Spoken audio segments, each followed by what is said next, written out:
Scott Credit Union. I'm Brooke Grimsley. Let's jump right into it. There's a lot of Bruins fans, obviously, here in Boston, but I found a great group of Blues fans. I'll let you take a look. At what moment during tonight's game did you realize we're about to win the Stanley Cup? The Cubs are literally battered and bruised heading into this crucial weekend series. It has been a whirlwind week with sign stealing and buzzergate in Major League Baseball. Now Tony La Russa is the latest to be accused of cheating. The Stars have arrived and St. Louis will be hockey heaven for the weekend. Right behind me you'll see they're holding media day. You made your Major League debut in June and now here you are celebrating in the clubhouse with this group of guys. Does this feel even real? Blues looking to start a new streak in the new year, facing the Avalanche tonight. They're also shaking things up a bit, changing the lineup once again. Patrick Wisdom came up to the plate in the 8th inning in front of a sold-out crowd and smashed his first Major League home run. You guys were able to come back today and win in such a big way and clinch the division title. Let's go! Let's go! It tastes good, right? Tastes really good. Winning feeling. We knew we had to do today. The first thing that Mizzou's new head football coach Eli Drinkwitz did after his introductory press conference was grab a cup of coffee on his way out. And he's going to need it because his first order of business is hitting the recruiting trail. Heartbreaker at Chaifetz Arena. The Billikens put on a show in front of a sellout crowd, going toe-to-toe with number 13 ranked Dayton tonight, all the way until the very end. SLU leading 33-25 at halftime, but the Flyers start to chip away at their lead. Bills fire back. Javante Perkins, big night for him, finished with a career-high 25 points, but the Bills struggled to contain the best shooting team in the country down the stretch. Dayton leads 69-67, but Jordan Goodwin is clutch, makes the layup at the buzzer, sends it to overtime. Goodwin fires up his team and the home crowd. In OT, Bills lead by 1 point, but Dayton's Jalen Crutcher hits a last-second three to avoid the upset bid. Tough inning at home for the Bills, 78-76. Dayton wins in overtime. A reoccurring killer for the Bills this season is free throws. They missed 17 shots from the charity stripe tonight, but overall, head coach Travis Ford was proud of his team's effort. The Cardinals offense once again struggling to break through. Adam Wainwright on the hill for the Redbirds, who's been thriving in the postseason, and the Nats counter with their ace in St. Louis native Max Scherzer. Top of the third, no score.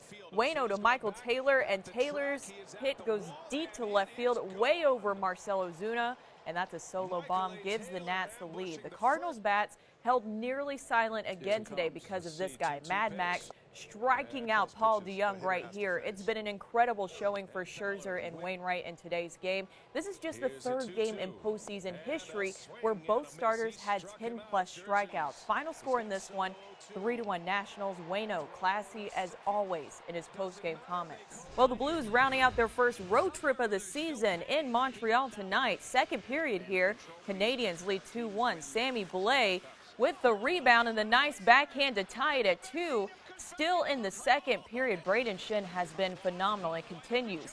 Shen to Vince Dunn. Dunn gets it done, scores the power play goal.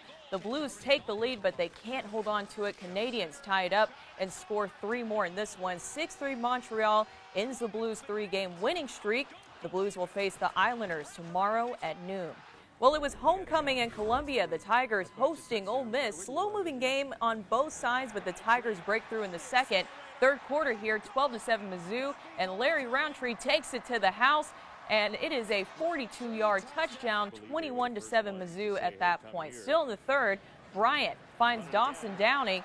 Downing breaks through, and he says, I'm not stopping until I take this one to the house, and he stretches for the touchdown. They review it, but the call stands. 38-27 MIZZOU the score, and the Tigers roll on to 5-1 on the season.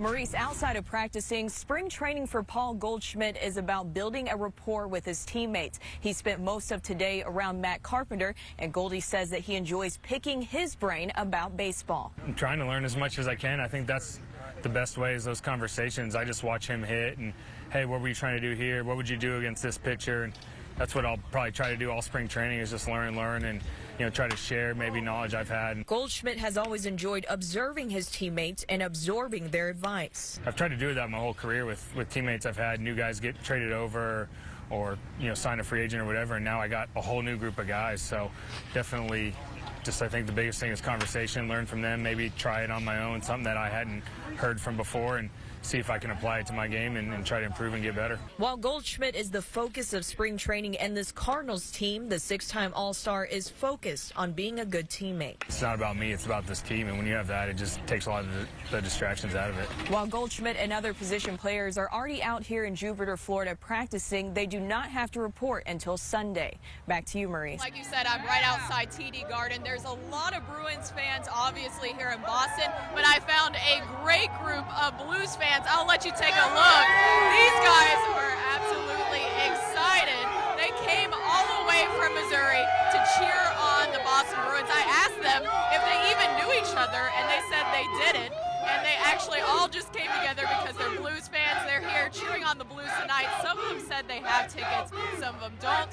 Some of them waited in line for a long amount of time to get tickets. They're just excited to possibly witness history tonight and hopefully see the Blues win a Game 7 and finally bring back home the Stanley Cup. I talked to two guys who flew in this morning to cheer on the Blues. 6:30 this morning, and yeah, came down here, and both of our first time in Boston, just been checking out the town and the city. So already got some hecklers? It's honestly been a great experience. It's been a little bit of both. Some people that are very welcoming, restaurant that we ate lunch at, a couple strangers on the street, and then some of the hecklers as well. So it's been a little bit of both.